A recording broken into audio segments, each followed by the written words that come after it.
तुम दूध के अंदर दूध भी मीठा, शहद भी मीठा, एक चीज खा लो को बीमार हो, दो दो चीजें इस्तेमाल करते हो। कहते हैं मैंने कहा अबू बकर तो बड़ी बातें बता रहे थे, और इस किस्म के कई वाकयात हज़रत उस्मान गनी के साथ हुए। वो तो बड़ी बातें बता रहे थे और ये आदमी दूध शहद से लड़ाई कर रहा है, और मुझे कई हजार दिरहम चाहिए, दिनार चाहिए, मुझे दे देगा। फरमाते हैं अब वो डांट के बाहर आए, मैं दरवाजे पे था, आते ही कहने लगे मैं आया ना तो जब मैंने अस्सलामु अलैकुम कहा तो वो समझ गए मैं मुसलमान हूं। कहते हैं वालेकुम कहा तो पहला जुमला उन्होंने जो बोला वो उनके बड़ेपन का मुजाहरा था। कहने लगे बच्चों को एक बात समझानी थी, आने में मुझे 1.5-2 मिनट लग गए, तू दरवाजे पे खड़ा रहा, मुझे माफ कर देना।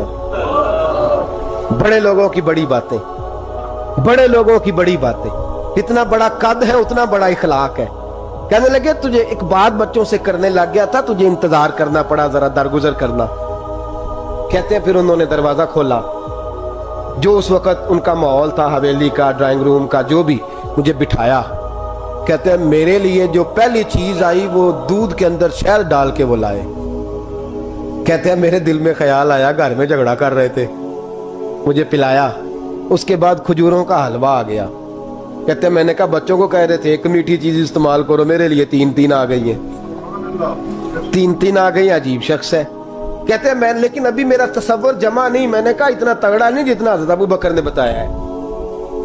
कहते हैं खिला पिला के ना फिर पूछने लगे कैसे आए हो, कैसे आए हो।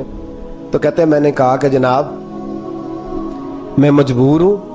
आज बहुत सारे लोग हैं ना जिनके पास किसी की बात सुनने का टाइम ही नहीं, कहते मोटी मोटी बात करें, आखिरी आखिरी।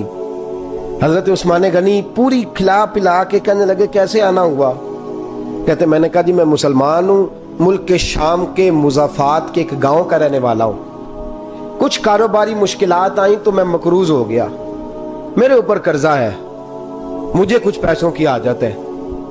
फरमाने लगे मैंने कुछ पैसे कहा, उन्होंने एक आवाज दी तो उनका गुलाम आया एक ऊंट के ऊपर लदा हुआ सामान लेके। किसके ऊपर?